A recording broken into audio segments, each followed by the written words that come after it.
and welcome to Nature's Wisdom podcast with Lloyd and Danielle Bryant, discussing and exploring life and learning with the biological laws of nature.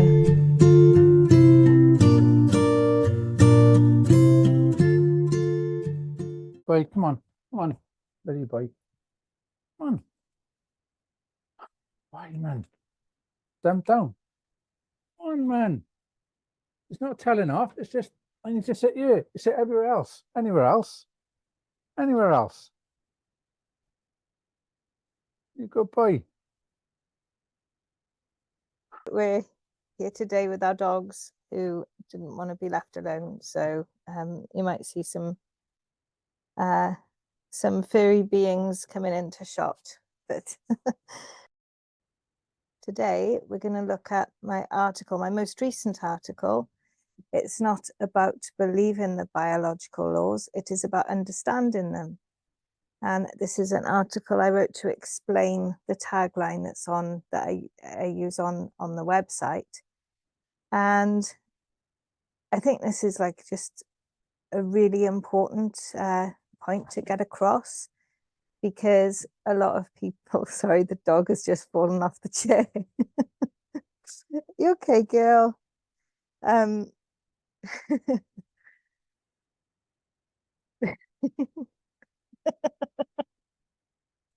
Okay. This is a really important point, because a lot of people, when they first come across the biological laws, German New Medicine, Germany Schallkunde, it's often taken as another theory, another modality, that sort of thing, and that's just not what it is. It's a lot deeper than that. So I wanted to make this point, just to sort of stress the profoundness of it, really. So did you want to say anything before I started? Well, I think once you understand them, then the belief will come naturally anyway. It's just because it makes so much sense. Yeah. But I understand the intent of the article. So if you just okay, so I'll just carry on. And then in other words, shut up and carry on. Okie doke. Right. So the biological laws of nature exist whether you believe in them or not, just as surely as the sun rises every morning and sets every evening.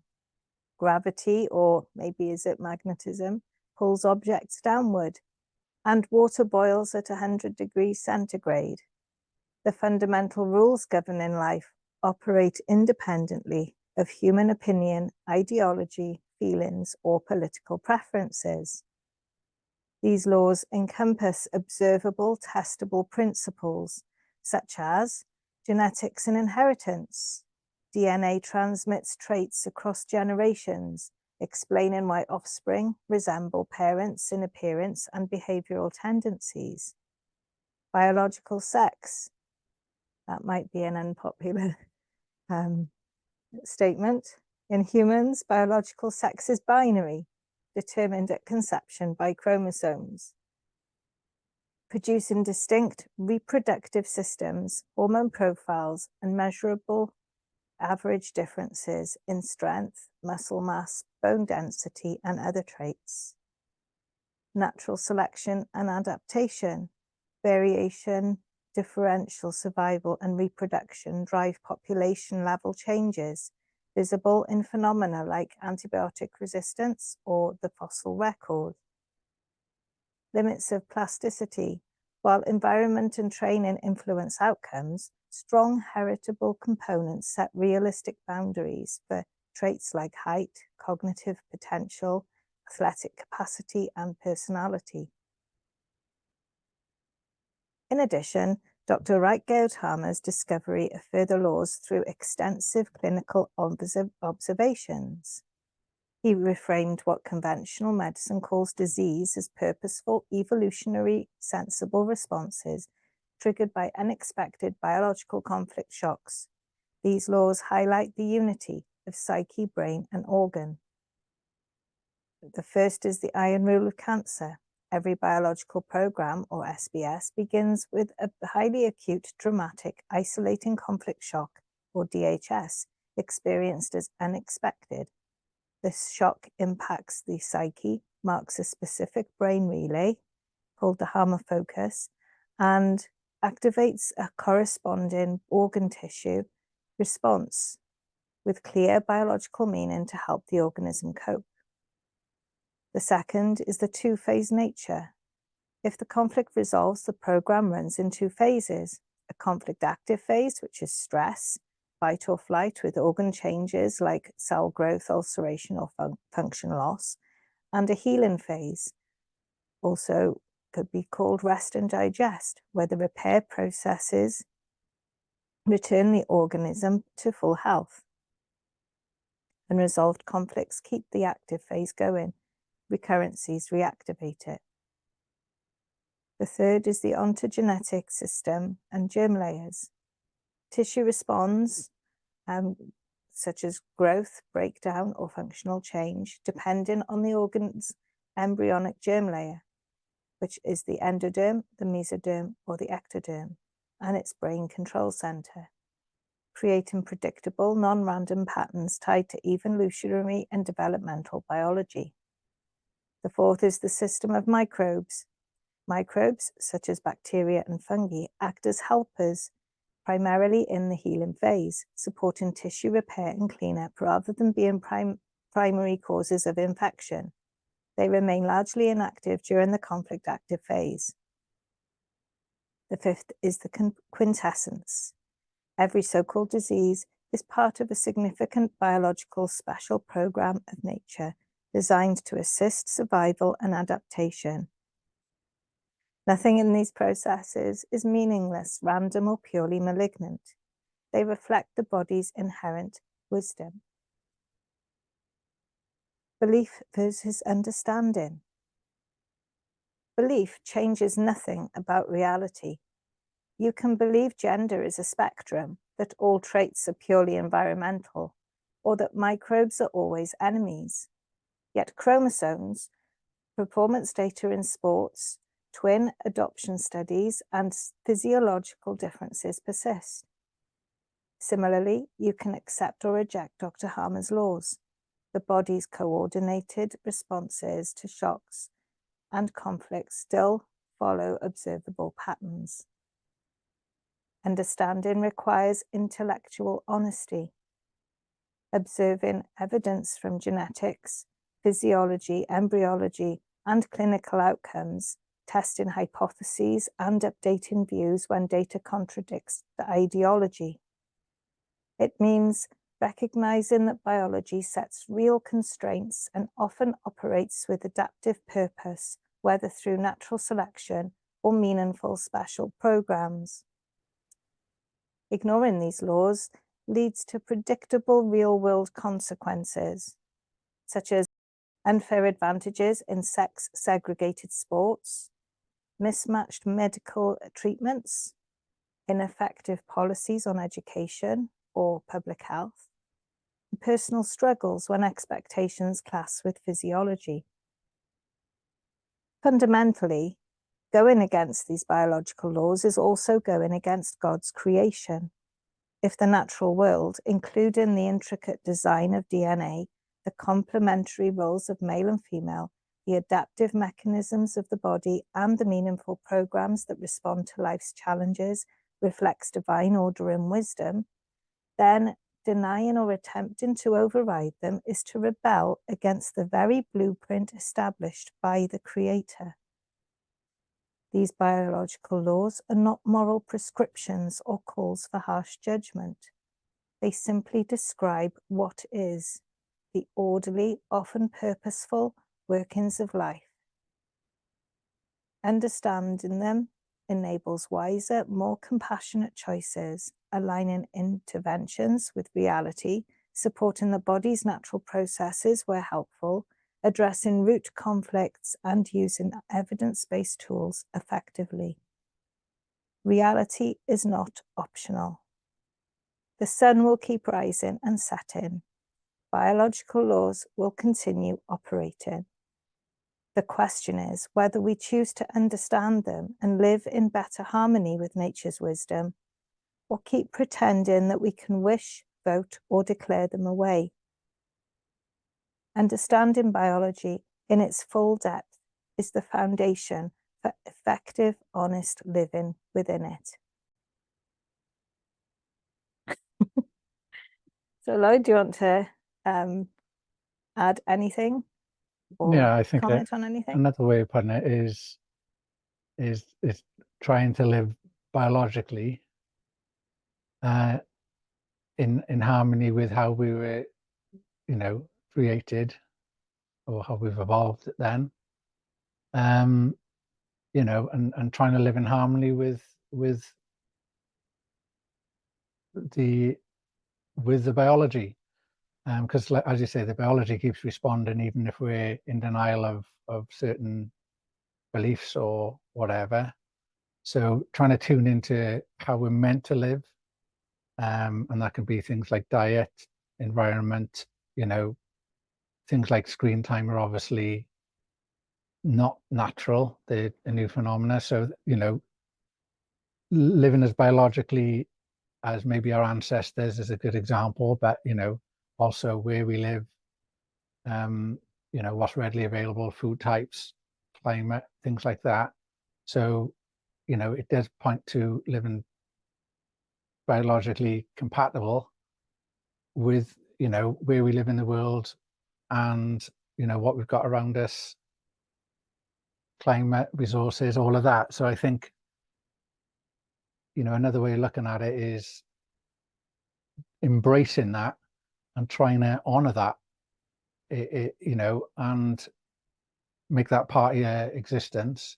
Is just going to be like a path of least resistance. It's going to be close, even though we're maybe trying to artificially create some of these, in different parts of the environment which aren't readily available to us. But having that in mind, we are just going to be more biologically, naturally, how we're meant to be. And according to GNM, we should then be more living with less resistance, living with less conflicts, and we should, be healthier or less prone to disease as a result. So Yeah, that's I think a take on it. Yeah, and it's kind of like, it's the whole thing, isn't it? This is the ultimate in holistic, really, isn't it? It's the whole thing. It embraces the whole of life. And it's to think of it as like just a different modality is really degrading to it, I think. It's not a modality, it's not a just a type of healing, or often when people sort of first come across it, they think, oh, can I use GNM to help with this, or does GNM work for this? It's not something that you like a protocol that you you do, or like it's not, that's not what it is. It's more profound than that. It's a whole it just changes everything. It just changes everything about your life, doesn't it? Yeah. And the more that profoundly that you accept it, the more it changes your life. I mean, it changes your opinions about other things. It changed our opinion about God, didn't it? Yeah. It changes so much. Yeah. And I think actually that when we first discovered GNM, the first 4 laws blew us away, of course, because each one of them is a fundamental change in our understanding of the way the body works.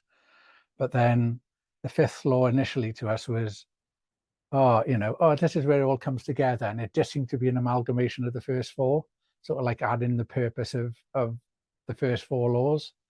But then once we read the summary of the new medicine, and Dr. Hammer goes into that, there's not much else specific on it available in the English language, as far as we know. So really went into an extra bit of detail on that, which wasn't readily available in the resources that we were looking at. It just added extra depth to the 5th law about not just the purpose, but it kind of, how it fits in with the whole natural order of things. Yeah, the natural order, it does fit in with that. And I can understand people not wanting to focus on that too much, because it kind of does invite then, more esoteric side of things, whereas the first four are more provable as laws, if you like. So I And think there is a place for just keeping to the medical side of it, Yeah. because like some people are not ready to explore that yet. Yeah. So the fifth is now almost like the most powerful to us because, well, to me, Funny. because it just encapsulates them all in it, and it's understanding that purpose. So whenever I look at anything disease or what's going on, it can not we talk about disease as usually some physical thing that we call malfunction, but also you know states of mind, and you've got the manic depressive thing with all of the new brain constellations and all of this advanced subjects.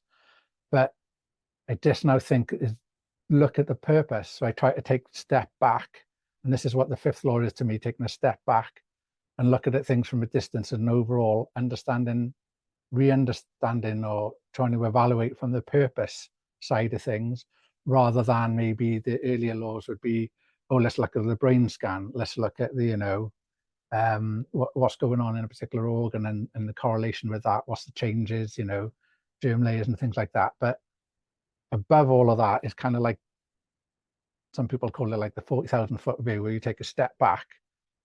And to me, in GNM, that is understanding the purpose of what the body's trying to do.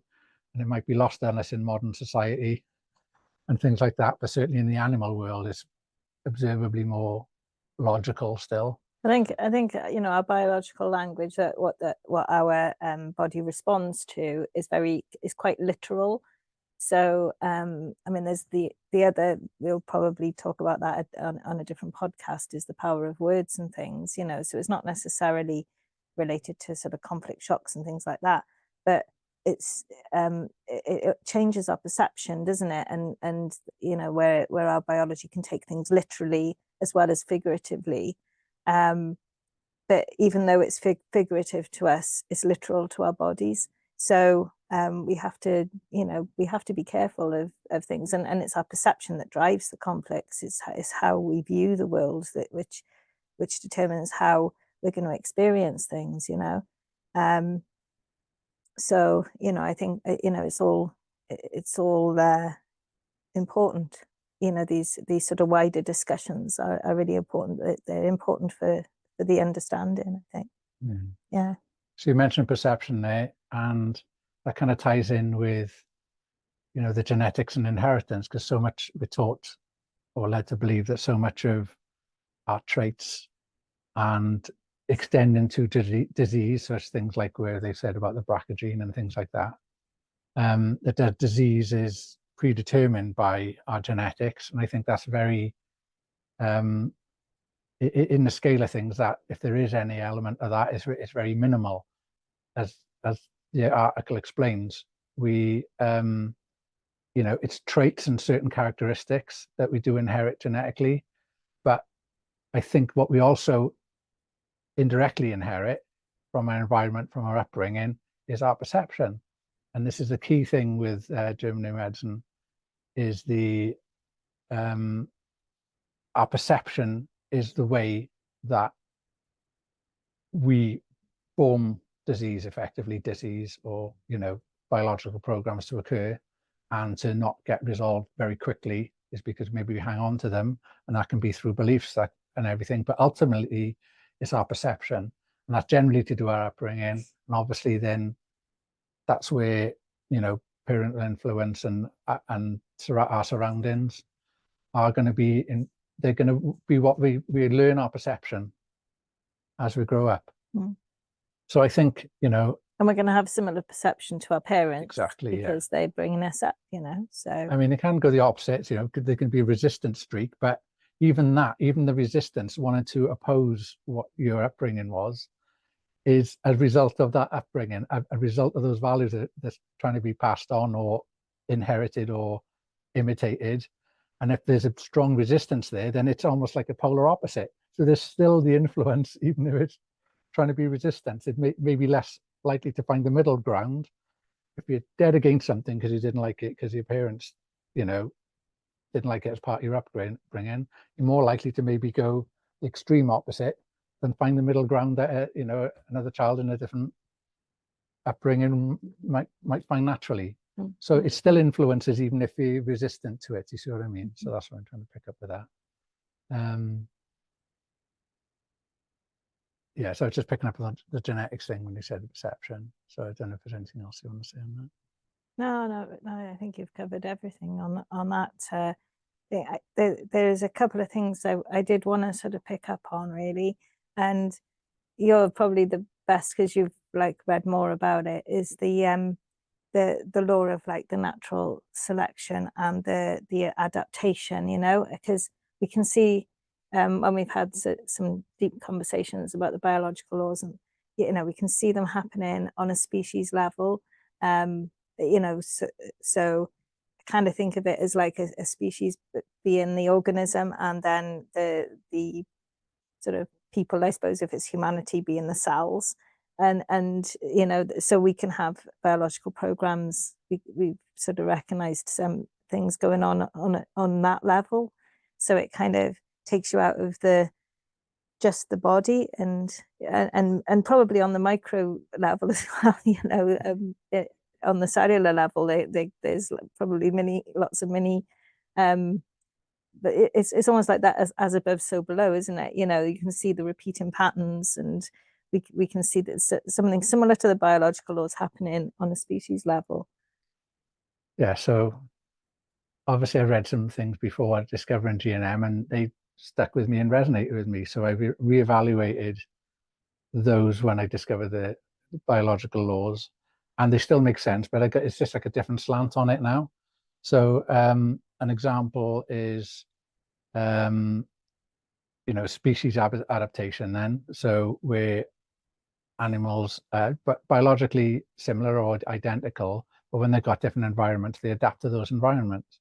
So they may reproduce less offspring, slow down their, you know, reproductive cycle, and all that, because there's maybe less food. Food might be more scarce, but conversely to that, it can also be because if they haven't got predators, and the resources are limited, because predators would be a natural way of thinning the herd, or the size of the, you know, Population the population control. In the absence of that, then another form of biology kicks in and naturally reduces the reproductive rate. So, you know, I think this is, or someone like Bill Gates steps in. Well, I mean, so I was already armed with that knowledge from this guy called Jeff T. Bowles, his work research, and it's interesting, even though like I say, when you know the biological laws, you'll view it slightly differently, but there's still a lot of value in there. And yeah, so when COVID came around then, and there seemed to be these women having going back into having periods after they'd stopped. After menopause. After menopause, sorry. Yeah, they were started having periods again. Now we speculated whether or not that's some sort of biological reaction to a potential, because you've been isolated and not coming into contact with so many people, whether your biology perceived that there was a crisis in population levels. And well, I think it is more that if you think of all of the people as cells and of an organism, think of it in that way, right? And I would say probably over half of those cells felt that because of this pandemic, this huge spreading pandemic, they probably thought that even humanity was threatened. You know, that their life was threatened. Mm. That's the way I think, like a collective consciousness of the fear of the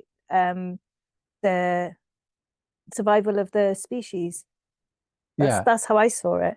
Yeah, I mean, that's a way of looking at it, but looking at it still from the, you know, from the perception of the biological laws, or an extension of them, maybe. Sorry, the dog's itching. I don't know if that's been picked up. Scratch. But still trying to keep it as close as possible to the biological laws. You know, you know, fertility increasing or decreasing, and whatever is required to do that seems to dovetail in very well to the laws. It's an adaptive measure that the body will create to counter that. So Bill Gates, trying to or whoever, trying to reduce population through one means might result in population actually becoming more fertile in another level to kind of counter it. It's a natural law that everything must find balance, isn't it? Yeah. So I think it does fit tightly with the laws, even though it's not clearly defined in its own biological program that I'm aware of. But things like that, I think, really do fit very well. And it's certainly worth considering. But I didn't get there straight away initially, that way of thinking. I think it's really when the fifth law, we revisited it. Mm-hmm. That's when it kind of stood off the page, if you like, and it became a way of thinking of things that then, opens up to these other things. And like we always try to say, it's trying to keep us faithful to the laws as possible. But, in its 30 years, really, I suppose, of active research, it might have been limits to what Dr. Hammer was able to explore. So we would certainly not looking to replace any of them. Maybe there would be an addendum, or there would be, an enhancement to encompass further things that wasn't defined to his, rigorous reproducible standards. But there's certainly scope to. It would never be to change what he's done, because what he's done was impeccable, wasn't it? Yeah, and that's the, but the laws then can form the basis to be used or the solid foundation for further research or further understanding. Yeah, but using the same way of thinking is what I'm saying. You Yeah, naturally will look at these things like that. And another thing which wasn't immediately obvious when we were first learning the laws was that most programs are for the biological survival of the individual.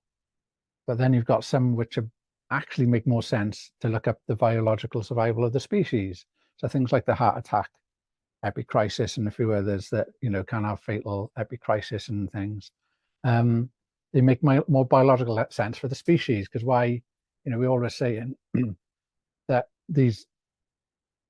nature's infallible, that, why it doesn't make mistakes.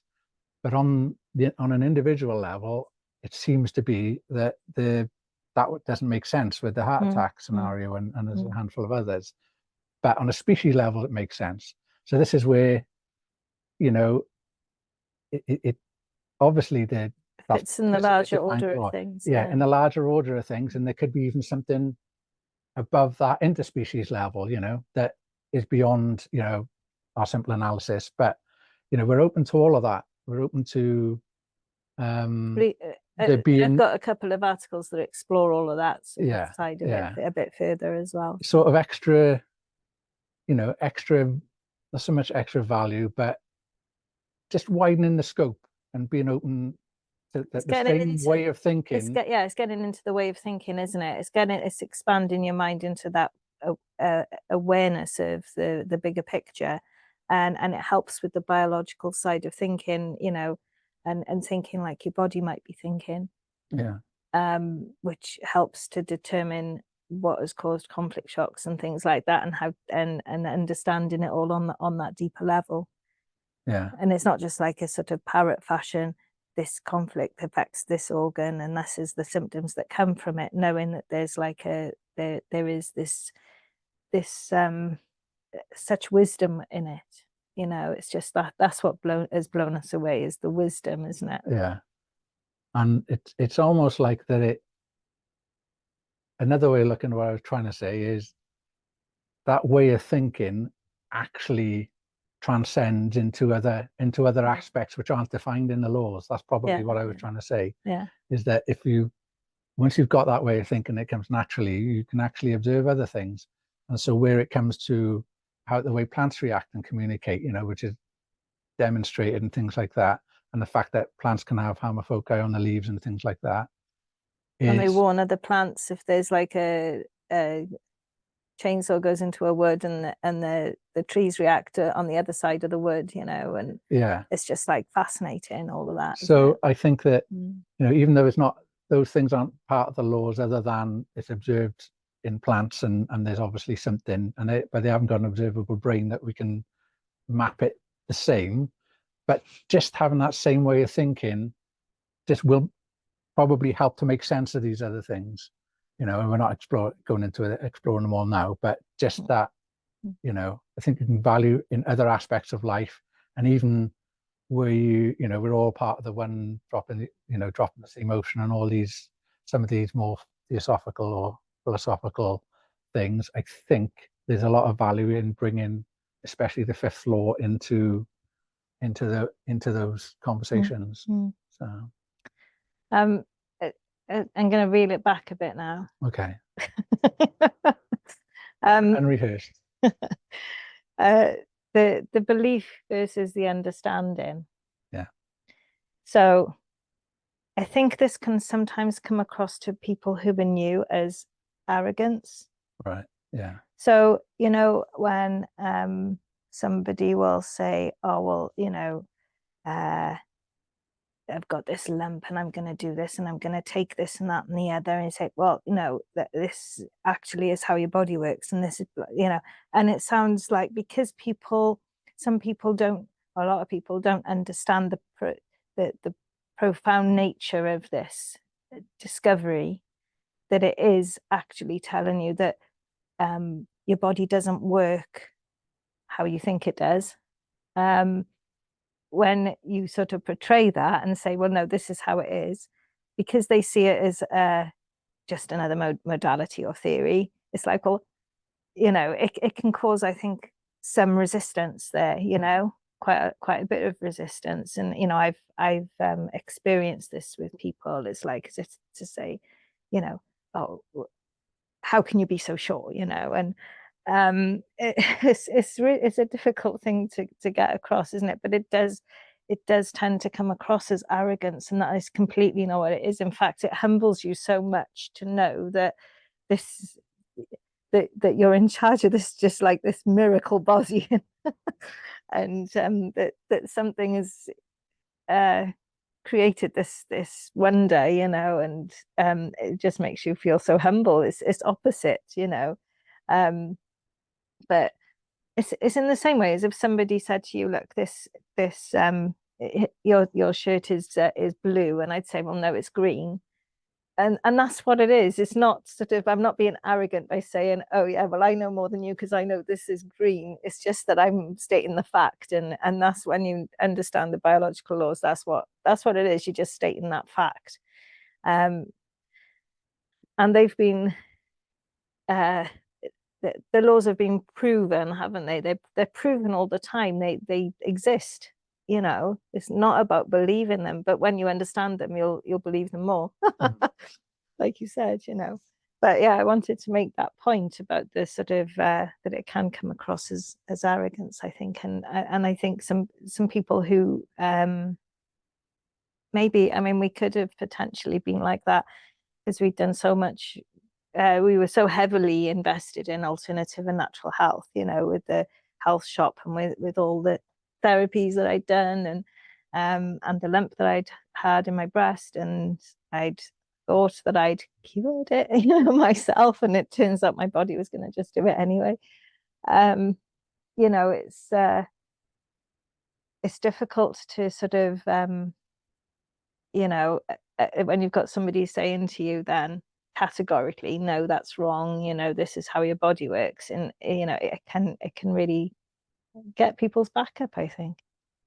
Well, I think that obviously we've been and looking over Danielle's shoulder, there's half a dozen books there of things to do, iodine, vitamin B12. I'm just looking at the ones I can see there, coconut oil, the high dose vitamin D, these things that we looked at, all sorts of herbs and nutrition, things we were looked at and we were heavily invested in before we discovered the laws.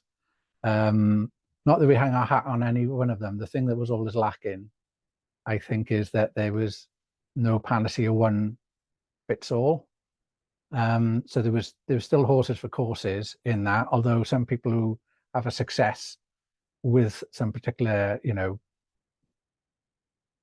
medicine, herb, whatever it is, modality even, and then they want to sing and tell everyone about it, even though, it might only, when you understand the biological laws, you'll see that it'll only work with maybe an old brain program, or only work with something like that. And when I say work, it'll give positive results, and that's generally suppressing symptoms. Yeah. So, there's a completely different way of understanding it. So, but those people then become protective of it. And I think, so the alternative health world is kind of guilty of these false panaceas, these false, only works 50% of the time, only works, in certain circumstances. But the people are passionate about it because they've seen real world results from it. So, so in that same way, just lost my thread a second. Well, I'm just thinking you're coming into the sort of understanding requires intellectual honesty. It's kind of okay, go on. So when you've got these things that are a little bit hit and miss, but people are still passionate about them, compared with biological laws, which are clearly defined, this is where the courage and the conviction, this is where the possibility for arrogance and strongly voiced opinions, though they're beyond opinions, that this, why you might come across as big-headed, arrogant, or whatever, is because you've got the laws there. It gives you that courage and commitment to say, this is how it is. And because once you've realized it and absorbed it, you can't see it any other way. And so you are able to say it confidently. It is like your shirt is green. And it's like that. It's just so categorical, stated. So I think, like you say, but there is that danger. But like I say, it's probably born from so many false things that the alternative health that come from before. And the counter to that is a really good, solid understanding that allows you to then justify why those other things might have worked in the past, but why this is, these are laws, and why they're, so much more tangible, reproducible, and, well, they are without exception, but, just to portray that, look, these make sense in all circumstances, but there are different ways of looking at it. So it's down to people's perception, what triggers things in the first place, and that itself is a shift, an absolute paradigm shift from coming across random disease, that the fact that your perception actually controls which program will get initiated, that in itself is a huge paradigm shift. So, you've kind of got to firefight almost to get to a point where you can even just to break that one element down and explain that, apart from turning it on your head. Well, if you're getting symptoms, you're healing. Well, your body's actually doing that purposely. It's not faulty. Such a paradigm shift, really. So it actually comes back to the original thing: is not believing in the laws, is understanding them. Is the way to get past that is to get some understanding, and then it'll start making sense. And there's, as far as I'm concerned, there's no going back. Yeah. The sort of intellectual honesty as well. I mean, you sort of touched on a lot of that now. I think that is something that people struggle with as well, because they're hanging their hat on things that either has worked for them, or that they've sort of learned over the years, or has worked for clients of theirs or whatever. And it's like, well, they like you say, they don't want to let that go.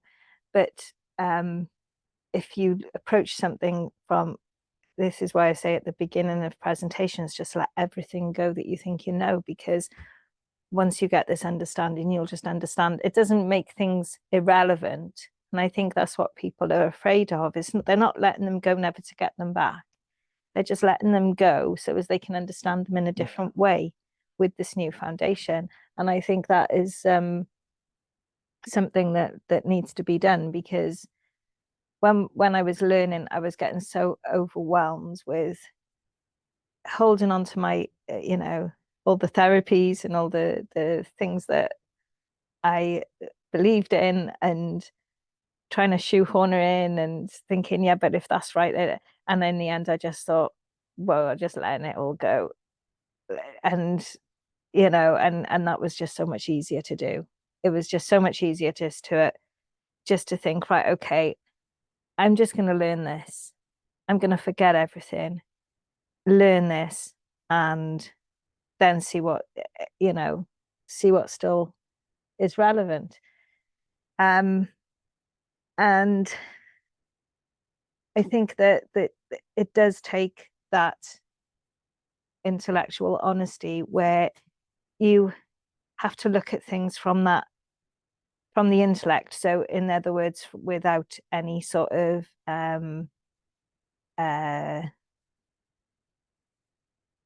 without any ego and without any sort of influence, if you like. Yeah.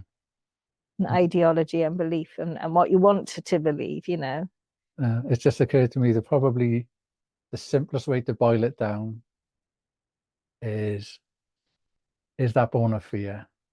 Is what you're thinking, is where you're coming from, is the reason you want to stick to this particular, form of treatment, this particular supplement you're taking, this particular whatever, is it born of fear?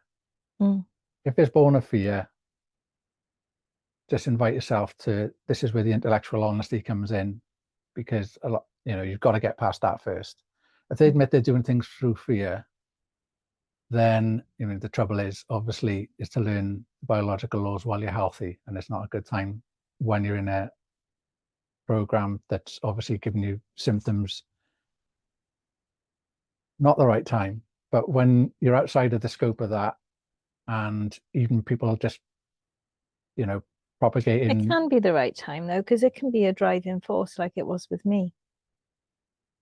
It can be a driving force, and it can channel you in there, because at the end of the day, if you're in the conflict active phase, you're naturally going to be, your body is seeking a solution, and this could be a solution. So, as it was with or me. resolution. so it can go that way. But if you're getting severe symptoms, obviously your body's, I suppose, vagatonic. It's probably not the time to be doing research and all that. But there's certain circumstances where ultimately, you might be guided to that. But I think we're just talking about in general the resistance to people,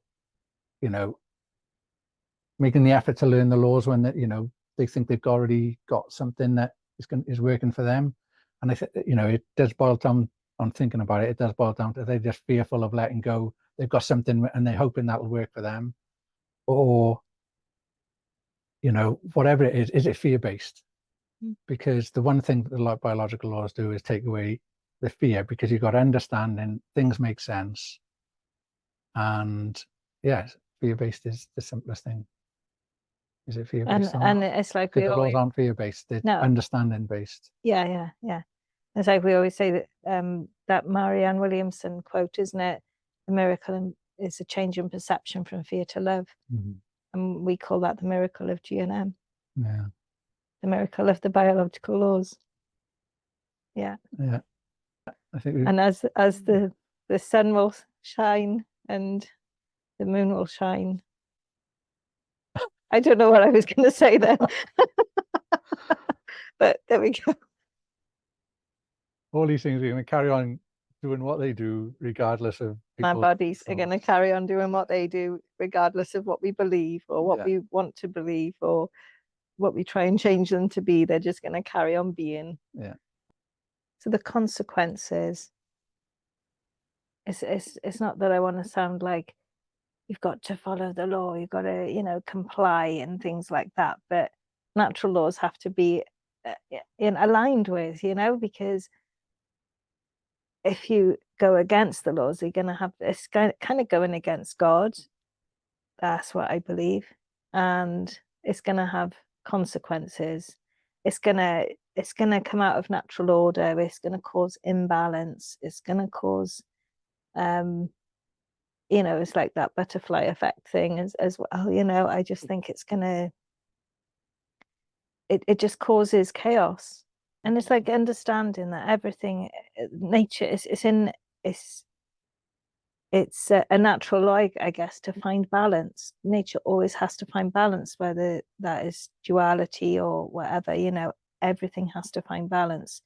So if there's too much of one thing, there'll be less of another, the opposing thing. There's always this sort of the yin yang, the interplay. And when you're going against something that is of a natural order, then you're going to create chaos. That's what I'm trying to say.